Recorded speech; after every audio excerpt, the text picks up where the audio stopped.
To start, to thank you both very much for your pieces.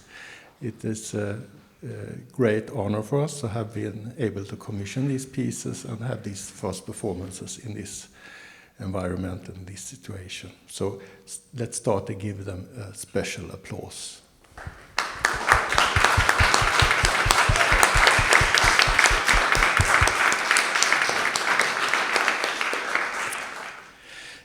Sanne and I wanted to start to talk a little bit at first about the Sound Environment Center and make some advertisement for our work here. The Sound Environment Center was founded in the early 2000s. 2005. And I have been a chairman for 10 years, and you have been director now for? Almost 4 years. Yes. And it's a center that where you find different researchers collaborate between the faculties. It's from medicine, the technical LTH, Faculty of Arts, Medicine. Have I forgotten someone right now? Social science. Social science. And of course the arts. So I'm a musicologist myself. And I'm really happy to explore sound transdisciplinary within the center.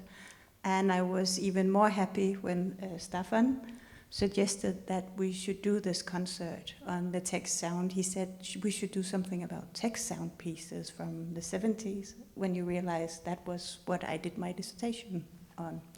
And then we thought, well, maybe we should also renew the text sound and the political issues within electronic and electroacoustic music and commission a few new pieces. And that's where we started collaborating with you two. So I think that just in general, as you could hear, there are very different ways of approaching political issues within this kind of music. Can both be more abstract, as we heard in the first piece, or more explicit, as we heard both in the pieces from 1970 and in the later piece. And I think, listening now, I think it was tied very well together, and it made sense, at least in my head, and hopefully it also did in yours, that the pieces corresponded and had a good dialogue in between them, both in sound but also in time, because there are more than 50 years between the new commissions and the older pieces. But now, do you have anything? No, I think we should leave the word to the composers who want to start and talk a little bit. We have a lot of information in the booklet, but if you could give us some more insights about your compositions and also a little bit more about your background. Perhaps I can start. Thank you. Firstly, I want to thank a lot for this invitation. And for me, it's very important to be in Kyiv in May and receive this proposition to make music about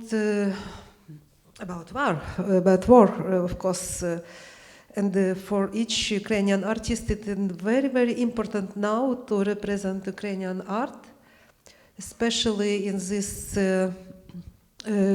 situation where before of war, not a lot of artistic world to understand what is this Ukrainian music, what is this electroacoustic Ukrainian music. So, for example, for me also it was very interesting to understood that the history of Ukrainian electronic music started in a period of futurism in 20 years. Like in European history of electroacoustic music start from some idea of Busoni or idea of Varese or Rousselot, other people futuristic with this background.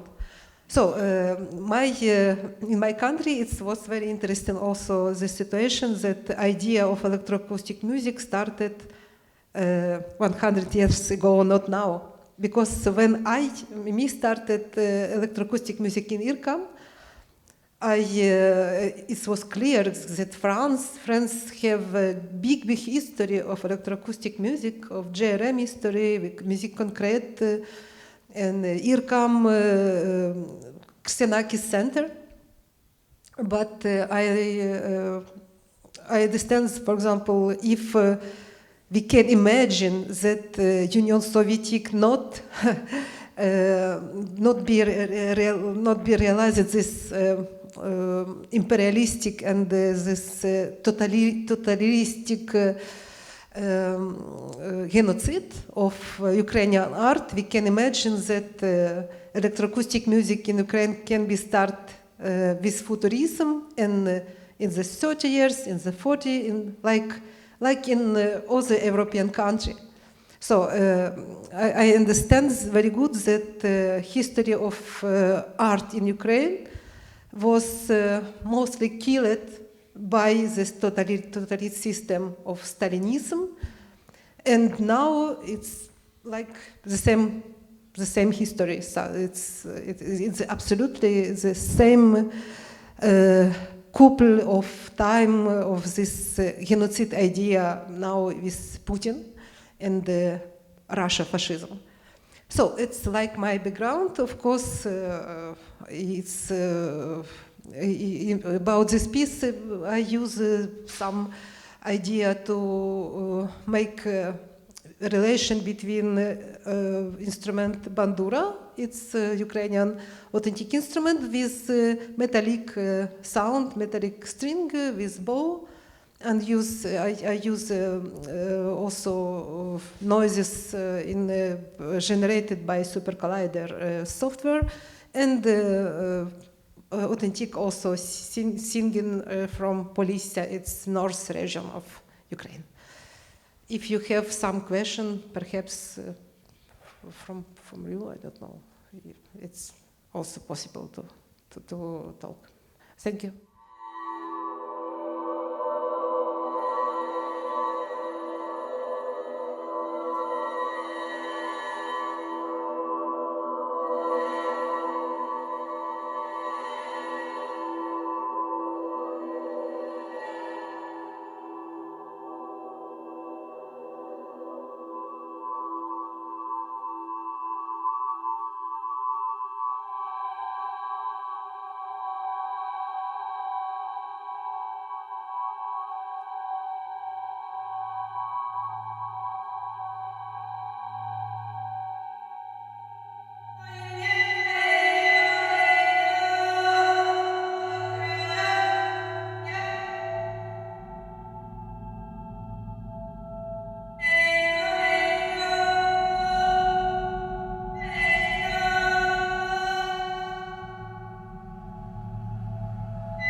So for me, it's a bit similar. When I received the commission, I was very excited because actually it's the first time I do some political work with sound, because of course I have a political body, as we all have, and I'm very active politically, but I never dared to really make music in relation to politics because it's very hard, first of all.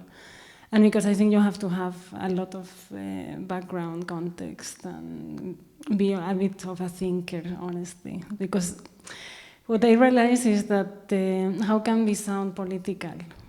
By itself, sound is not political. You have to give that meaning to the sound. So basically, in the beginning, I was really like confused, like, okay, how to deal with this piece, where to start, what is the sound source I want to use. So basically, I started to research a lot Oke Odell's music, and I knew him, but suddenly when you research deeply on someone, then I started to see like this guy was very ironic. He was really like like a revolutionary to his time, but at the same time, his music was performed at Moderna Museet, for example. Nowadays, that would be impossible, kind of. I mean, you know, like the access of underground art to academia and so on is not actually so easy. Like, so basically, with this piece, I wanted to break that boundary, kind of. And so basically, how I ended up doing this piece was that I talked to my friends and asked for help. How do I compose a political piece based on this historic electroacoustic music? And I realized that their answers and their ideas were so amazing. So I started to record with my phone all these conversations. And I realized, okay, the piece is gonna be about my friends and my world and my militancy. Because actually, what is my militancy? I can speak about the Ukrainian war, of course I can, but my body is not directly related to it. But my body is very related to the queer militancy and as non-binary, etc., etc. So basically, I had a conversation with two trans friends that are the main conversation, and this was in a kitchen in Grondal in Stockholm during the Pride week. This was the first week of August. And basically that week I just had my recorder all the time with me, and I just was recording everything, every conversation, every batucada. So basically I recorded the Stock Week, which is a drag queen and drag king festival. I recorded the Dyke March and then the main Pride March. And I was marching with a group called Queers Against Fascism.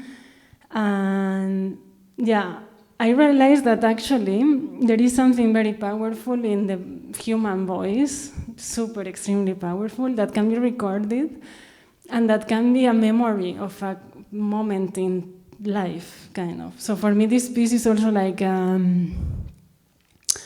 it's like a memory, a capture of a very specific moment in my life, but also in the life of many queer people.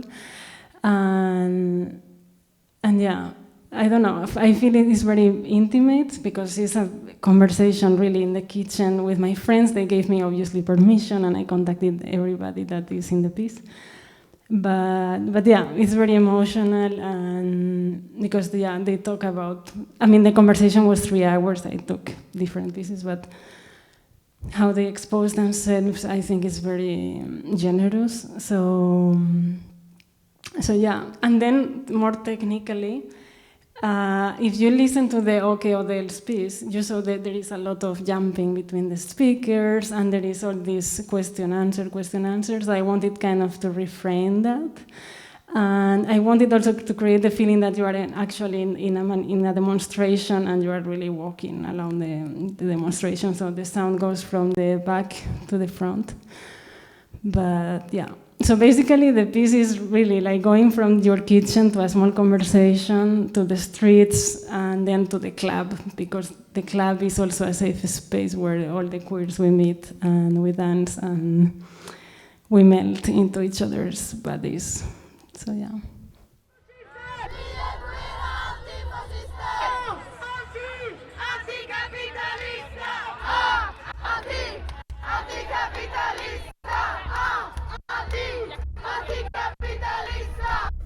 I don't stop where the skin ends, and you don't start where that skin starts. You know, like, where is the boundary between you and me? There's a we here that's bigger than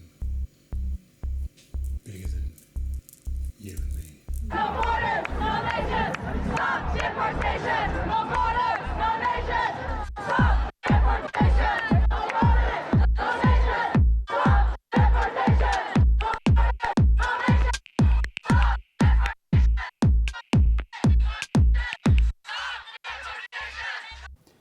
is appreciation. It's such an important key. In the 80s, there was this phrase going around before there was internet memes. You saw it on bumper stickers. Commit random acts of kindness and senseless beauty. That was the exact words. It still was not. Commit random acts of kindness and senseless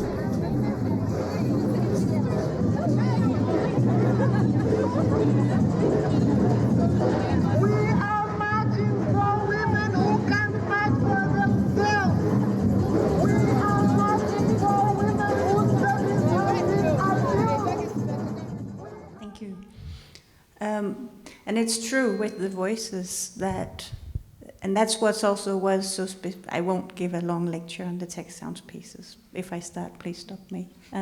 But that was the specific thing about this genre from the 70s, that because there was electronic music, musik konkret, elektronische musik, maybe some of you know these terms, but they were developed in Germany and France and Italy, did a lot of things. And then in Sweden there was a studio in Stockholm where they also had very high-tech equipment, but a lot of the composers actually wanted to work with more recorded, pre-recorded stuff like we hear with Åke Hodell, and do more old-fashioned cut-and-paste techniques.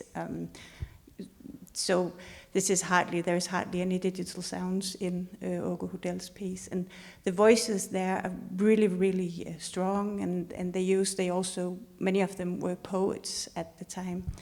But then on the other hand, you also find pieces where the voices are more hidden or manipulated, or as we could hear in your piece, Alla. Can you elaborate a bit on that part of your piece? Yes, I use also voice here, but you know,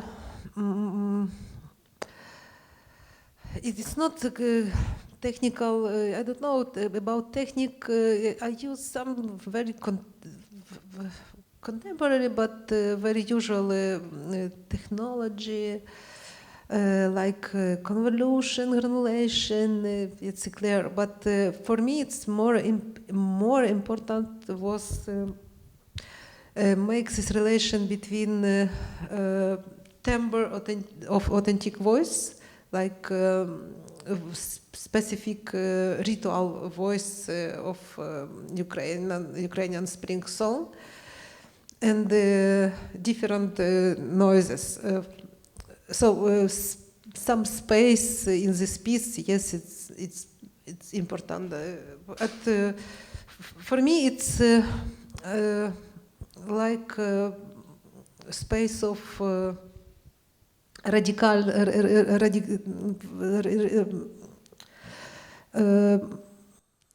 Як сказати, comment on peut dire le moyen radical, c'est similaire moyen radical.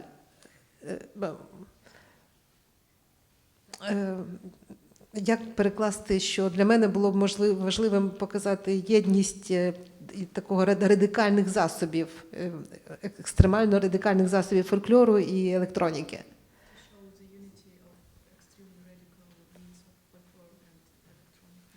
Okay. So,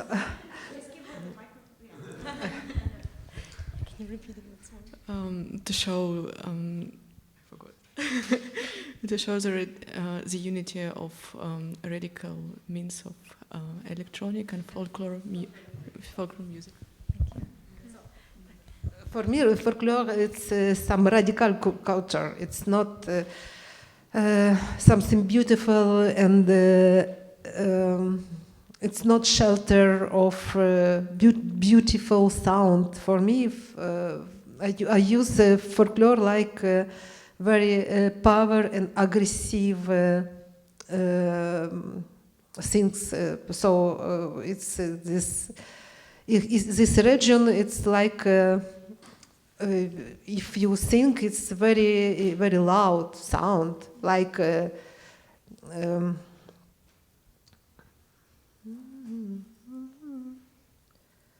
Ой, ми росте кропцю, є ми ще його родицю, ми ще його род. Ой, є ходи старе, є по моєму дворицю, по моєму двору. Like this, so very. It's not something for television sound. I don't know. It's for me. It's like presence of some radical things. So for some very active things. So it's better to sing.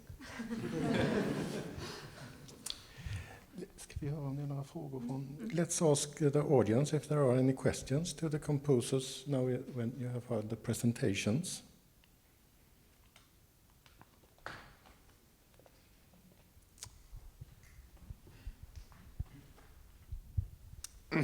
I was thinking about the methodology of like how much did you begin with an idea and then collect material, and how much did you have a material that then turned into an idea that you made into something, both of you.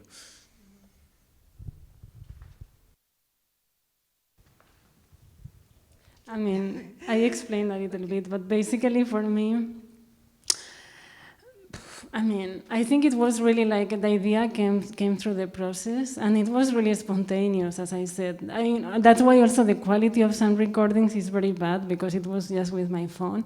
But also I really love that quality, because speaking also about the quality of the sound is like, the message is raw and is direct and it's punching your face. So you don't want this kind of clean, perfect sound, right?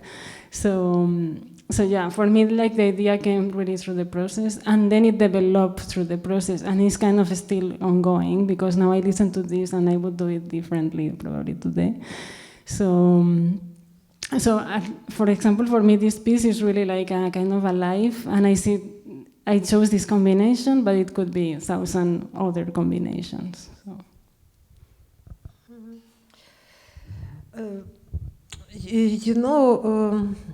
If I compose electroacoustic music or symphonic music, it's like something different. Perhaps for me, the question of language it's very important. For example, if you look cinema, art house cinema, or I don't know, serial, it's very different language. And I try also to create some I don't know, individual sound, some individual space. And for me, it's idea and material. It's a little bit not similar, but it's not. For me, it's very important to be like a musician. So for example, composer, musician in electroacoustic music is the same. So composer and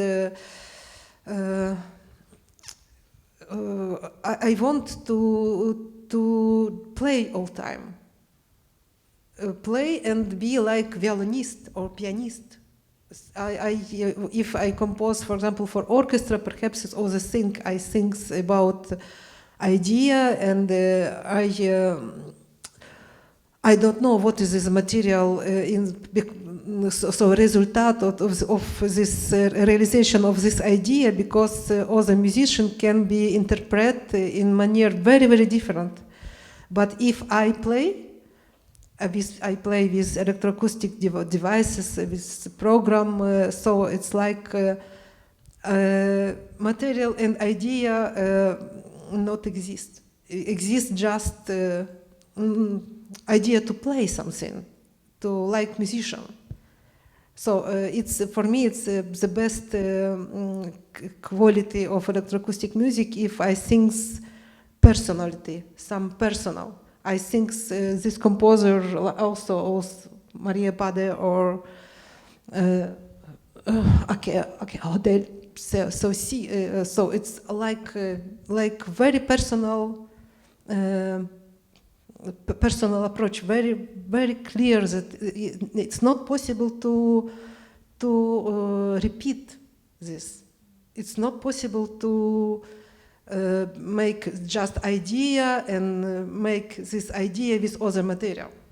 So this, I think it's a better things of electroacoustic music when idea and material has some integration because it's personal realization. So, for me, it's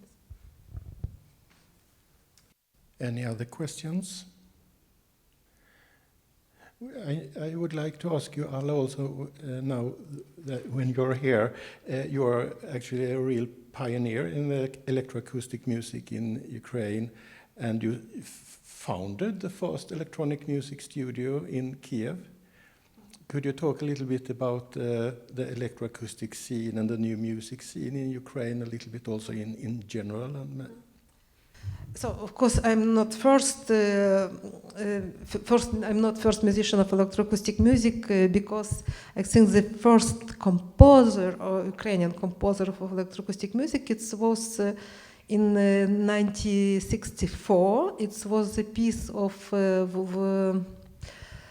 Volodymyr Godzyacki work for domestic scherzo because this composer worked with cinema. He tried to make concrete music. So it was first work without studio. It was studio of cinema. And this composer, like underground composer, worked and prepared first piece of concrete music. But after this work, it's in the 70 years, it's not. It's not be realized this idea. But some Ukrainian composer worked in Moscow, also in cinema, and used ANS synthesizer. It's a very popular synthesizer from in Moscow. Tarkovsky worked with this ANS synthesizer in film. In Tarkovsky film Stalker, we can listen with this ANS synthesizer. And in 80 years, we can. We know that a lot of jazz musicians in Ukraine also used some synthesizer. It's not electroacoustic music like European music, but of course it's also some experience. And in 1997, I make a studio in National Music Academy of Kyiv after my work, my study in IRCAM. It was a grant of Soros Foundation, so it was possible to make studio. Of course, if young students work with electroacoustic possibility to make electroacoustic music, it's clear that now we have a lot of pieces with instruments, different genre of live electronics or fixed media. And a lot of students also work, continue to study in Vienna, in Graz. In this year, my student start also in Paris, in IRCAM. So a lot of experience now, so 25 years of studio, so a lot. Thank you. Yeah.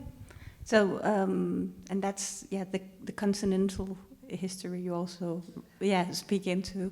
Another thing I think is happening today is very much the re-listening to these pieces. You could say we have Katja Helt here too. She's doing her PhD on Else Marie Pade and is part of the curatorial team here as well.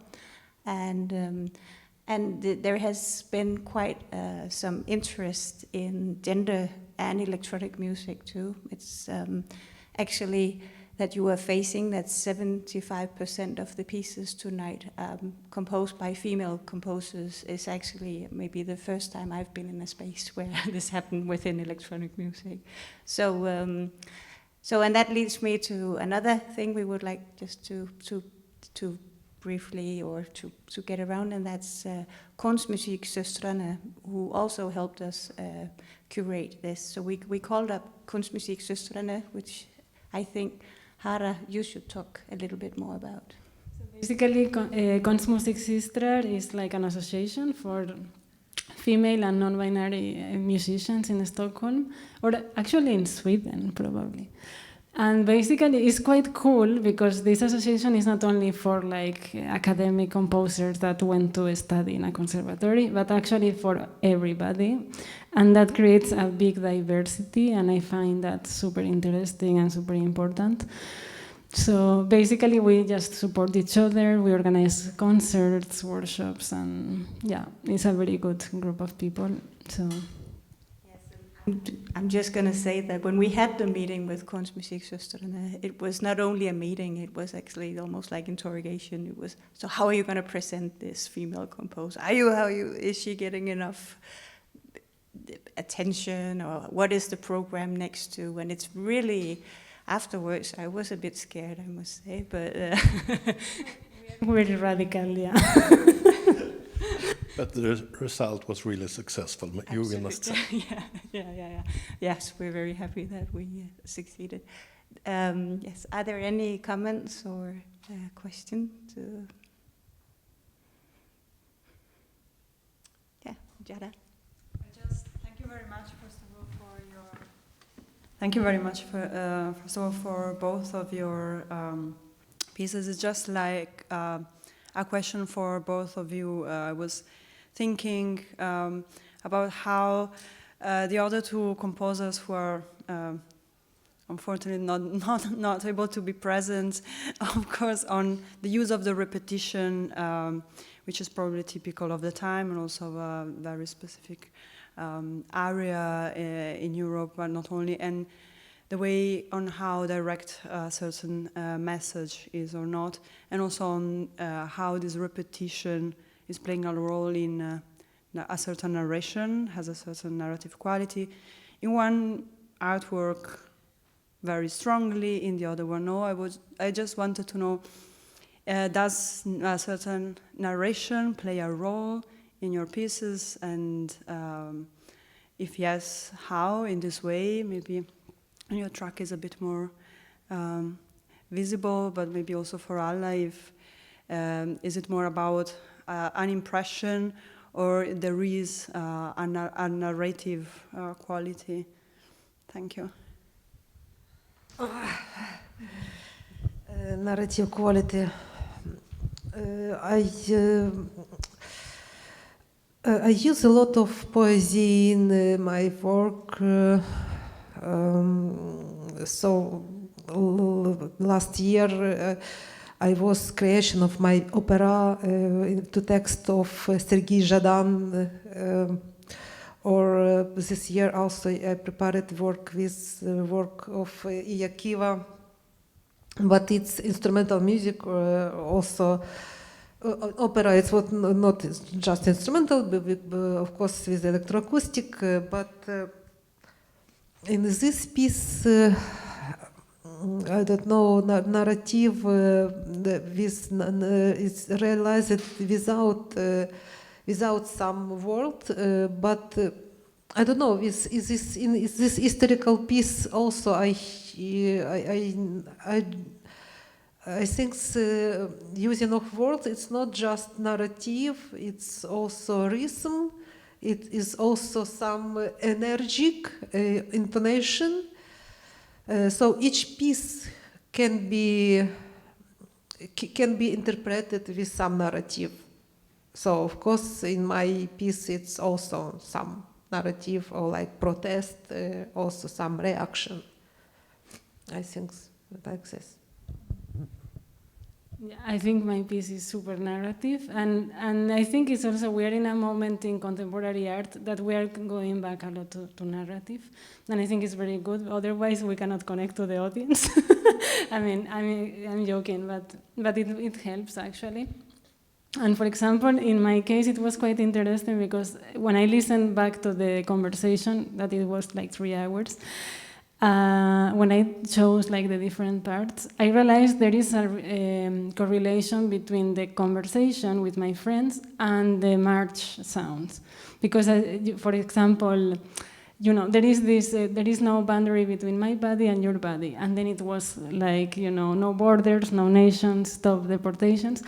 So it was quite interesting to see how sometimes we have all these more like intimate conversations have really like an impact in a bigger scale.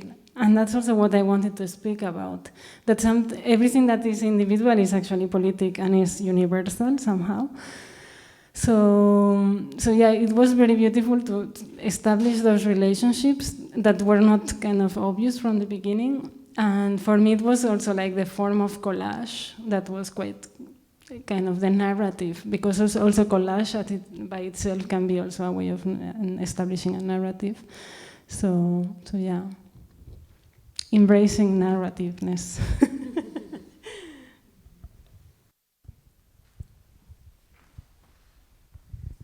Hey, so I just arrived, so I haven't listened to the concert, but I'm really curious because I'm doing something similar, but I won't talk about it here for now. I'm curious, like how much of your creation is for yourself and how much is for the audience, because I could see that it's a very individual expression when you're creating something about sound, but you also want this to be infectious to the audience, and how much do you take control in that?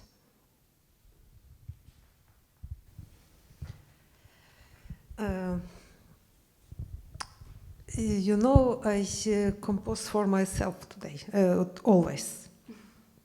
So I understand very good what is this discourse of addresses discourse. For example, if I go in auditorium with children, of course I need to use some language for children, but in music, in concert music, I don't know if I can be live in my space, in my musical texture. I hope it will be interesting for others, because if I find some mistake, something not good, so I need to change everything.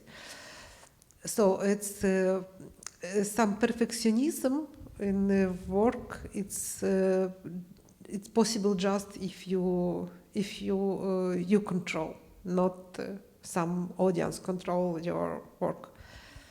I don't know. I think it's very important to have responsibility of your work. Thank you. Yeah, I agree totally.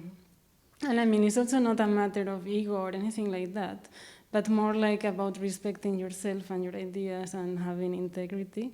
Because also what I find in arts in general is that we are so dependent on the outside, because for many reasons, because we want to have a lot of audience, we want to have a lot of followers. So actually, to be honest to yourself, sometimes it's going to be losing followers or, losing grants, Because, for example, this context is quite special, anti-fascist, like granted by the state, I mean, maybe in 4 years we cannot do this. Honestly, this is not a joke. So I think, we have to kind of direct the creativity towards this kind of more like universal and communal thinking, but of course it comes from an individual and very subjective perspective, and I think it's very humble to admit it. But yeah.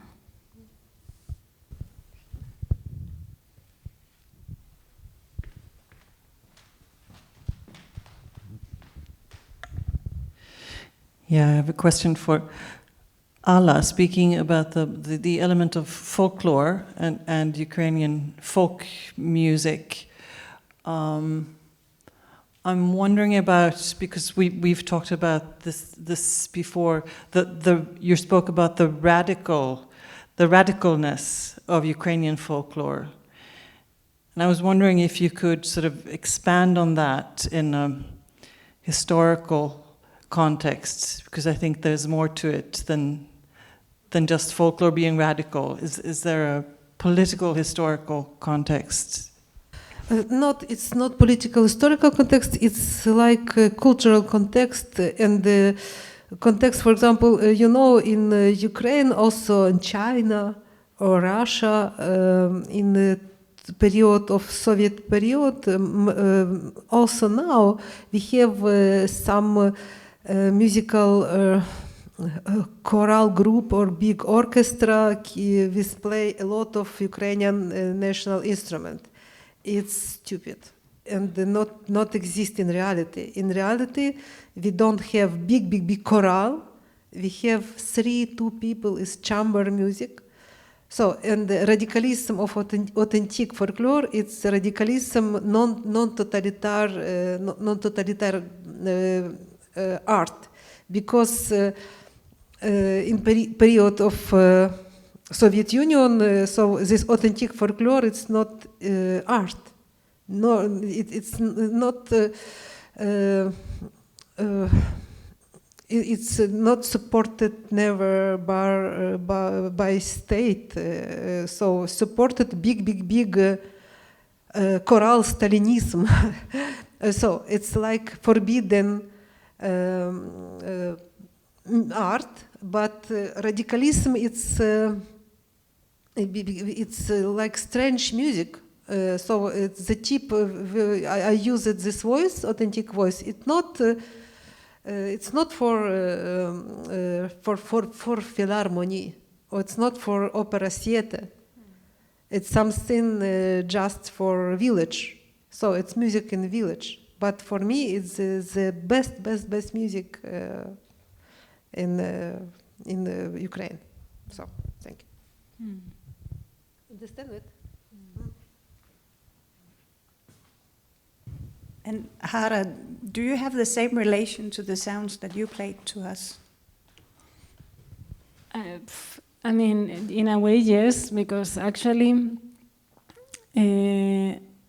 as I said, like I kind of discovered, I knew the quality of the sound really has a message on itself. Even, for example, even if I don't understand a language, I can understand the quality and I can understand the energy and the impulse from where a person is talking, right? So when while listening to my friends' voices, it was like I could kind of see their souls through their voices, and it was very beautiful. And they are both trans people with very. Kay came out as a trans being 60 years old. And Ivo when he was like 40. So they have been through a lot in their lives. And still they speak with such kindness and generosity. So, and I think you can really hear that in their voices. And then, for example, in the march, it's completely the opposite. It's like super strong, super powerful. Like my friend Misha was in the track, like screaming and like for like 5 hours. So also like the quality of that sound, like the anger, like in a way it's like people that dare to shout so loud in a march, they embodied all the fights of a lot of people actually. And I think that's quite beautiful to be like, okay, I'm now like embodying the history, like all the queers that were repressed, all the black women, like Arab people, etc., etc. So yeah, I found that voice is just like quite amazing. As I mean, it's our instrument daily, so it's good to think about it. Yeah.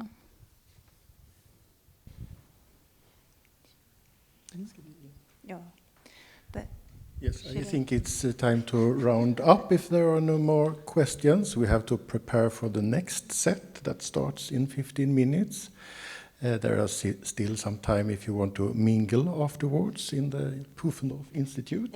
You are even welcome to stay for Yeah, you can listen to the concert once more, or send a message to your friends that they should hurry up to come here.